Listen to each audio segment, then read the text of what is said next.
Você fez uma pergunta boa, viu, Raul? Nunca parei pra pensar nesse ponto dessa ótica, não. Elas são estéreis. E aí a gente não teria como produzir comida, teoricamente, sem depender de algumas empresas específicas. Loucura, cara. Você vê o cara falando assim, aí você pega assim um negócio que você não tá nem aí, né? Você chega só lá no supermercado e compra.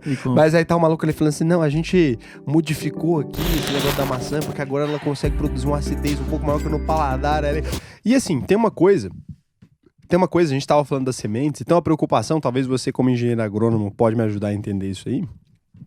Eu vi uma galera manifestando a preocupação que eu achei interessante.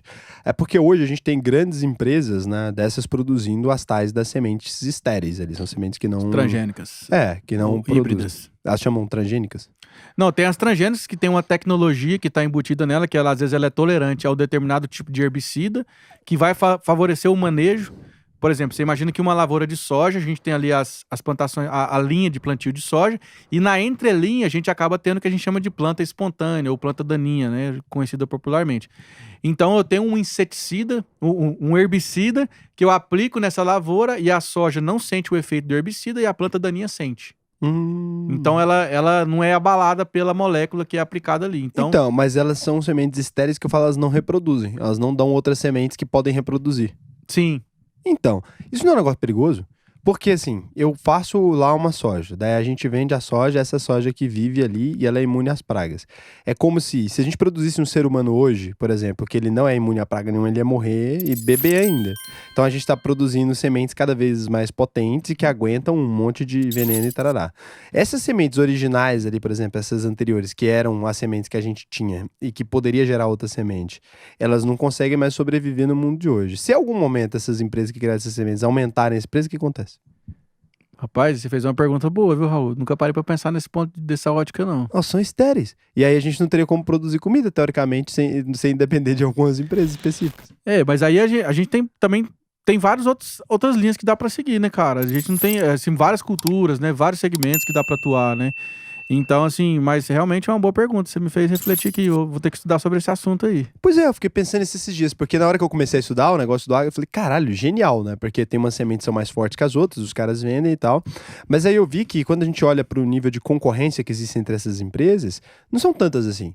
São, tipo assim, entre as top mundiais ali, tinham 4 empresas, cara. São 3 ou 4 aí. Juntou numa salinha dessa daqui, se organizar direitinho. Teve também a principal empresa mesmo que desenvolveu a transgenia da soja, cara. Além de vender a semente, ela ainda tem royalties de todo mundo que planta. Então, é isso que eu tô falando. É violento, Só que aí cara, eles têm, se você, por exemplo, eles têm um registro daquela semente. Por exemplo, se você estiver plantando essa semente e não veio daquela empresa, ela pode te processar, cara. Pois é. Eu pesquisei isso aí. Só que aí eu fiquei com esse pensamento na cabeça. E talvez é por burrice, talvez por ignorância. Deve ter algum mecanismo de controle disso, né? Já tinha um caos aí armado. Não, aí tem os obtentores da genética, né? Por exemplo, tem a empresa principal, que é dona da tecnologia, e ela tem ali os obtentores, que são, digamos, os afiliados dela. Mas é patente? É patente. Isso cai, então? Cara, não sei se cai. Eu não sei te dizer na legislação. Se é patente, cai, né? A patente acho que ela cai depois de Porque eu sei que todo mundo que produz a semente, todo mundo que produz, que planta a semente transgênica, ela tem que pagar royalties para essa empresa. No Brasil, a gente tem uma empresa estatal que faz isso, é a Embrapa, né?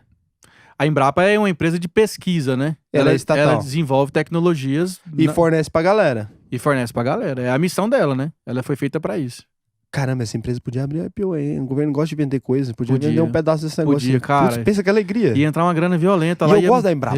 Já viu os caras da Embrapa falando? Cara, eles falam assim, você fala assim, cara, esse cara sabe o que tá falando. Sabe o que tá falando. Uma das únicas empresas estatais, assim, que eu olho e falo assim, caralho, cara, que esse cara que sabe o que tá fazendo? É a Embrapa, porque o cara dá uma entrevista, ele começa a explicar o negócio da maçã que ele desenvolveu e tal. Você fala assim, caralho, eu não sei, talvez por ignorância, né? Porque o resto dos assuntos talvez eu conheça melhor, mas eu olho pra aquilo e falo, cara, esse cara trabalha pra caralho. Eu olho pra aquilo, eu acredito que ele trabalha. Não, inclusive, um grande tio meu, pesquisador, que hoje é aposentado, ele era pesquisador da Embrapa, foi um dos responsáveis por eu ter guinado na carreira da agronomia também. Porque ele era pesquisador da área de melhoramento genético de arroz. Então, assim, eu convivi muito com ele na infância ali, trocava muita ideia com ele, e ele que me incentivou muito a fazer agronomia. E você vê ele falando, cara, é realmente igual você falou, os caras são apaixonados, eles vivem aquilo 24 horas por dia. É loucura, cara. Você vê o cara falando assim, aí você pega assim um negócio que você não tá nem aí, né? Você chega só lá no supermercado e compra. Mas aí tá o maluco ali falando assim, não, a gente modificou aqui esse negócio da maçã, porque agora ela consegue produzir uma acidez um pouco maior que no paladar. O cara tá preocupado. Tem um cheiro diferente agora. O cara tá preocupado de assim, que você vai morder a maçã e vai ser um lance. Exatamente. E a Embrapa, ela ajuda, parece, aí os produtores a começar a plantar essas maçãs e tal. Eu olho aquilo ali e fico assim, caralho, velho, que cara foda. O cara tá preocupado com a qualidade da maçã que a gente vai ter pra comer, né? E é uma coisa tão instintiva pra gente. A gente olha, chega no mercado, você não agradece o cara do merolhamento que fez o estudo, né, cara? O agro, ele tem um estudo violento, né? Não, você falou da maçã, mas é em tudo, cara. Todos os segmentos, assim, tem Embrapa arroz e feijão, tem Embrapa soja, tem Embrapa milho, tem Embrapa boi, tem Embrapa pecuária. Cara, ela é segmentada em várias Embrapas, mesmo assim. É a mesma empresa, mas tem vários departamentos específicos para cada cultura. Tem lá Embrapa Frutos do Cerrado, por exemplo, que estuda piqui, que estuda vários, entendeu? Então, mas você já falou sobre isso no canal? Porque a galera às vezes não tem o entendimento que, por exemplo, eu sei que eu fui pesquisar a fundo mesmo esse negócio. Daí eu descobri que na década de 80, por exemplo, a gente não tinha a mesma qualidade de feijão que a gente tem hoje em dia. Perfeito. Por exemplo, tinha uns feijão, hoje em dia ainda tem, né? O feijão que eles vendem quebrado e tal. Mas ele quebrava muito mais fácil. Daí foi uma semente que a galera descobriu. E aí hoje em dia você vai nos mercados, tá aqueles feijãozinhos preto, tipo, perfeito, né?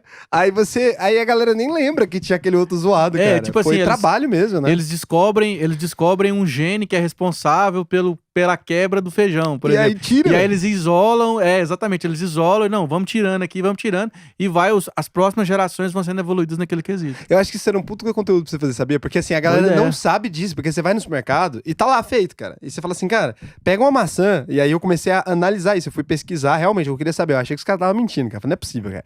Aí você pega uma maçã da década de 90 e ela é menor, e ela era diferente, né, das de hoje em dia. A cor, os caras trabalham a coloração e tal. E é por isso que você vai cada vez mais no supermercado ali, você encontra produtos mais bonitos, mais realmente atrativos, maiores, com mais qualidade, né? E a gente se alimenta melhor porque os caras estavam estudando a coisa, né? E às vezes a gente nem se liga, fala assim, porra, foda-se, aí aconteceu. Não é assim, né, cara? O cara tem um puta trabalho naquilo ali, que eu acho que é legal. Anos e anos.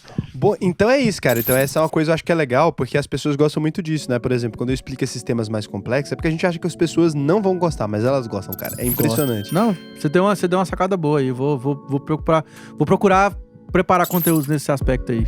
Porque a pessoa fala assim, porra, por que a maçã mudou? Aí a pessoa vai falar assim, mudou a maçã? Aí você vai mostrar que mudou, o cara vai ficar, caralho, mudou mesmo, ou o feijão, né, e tal. Porque são coisas do dia a dia das pessoas que conectam pra caramba, né, cara?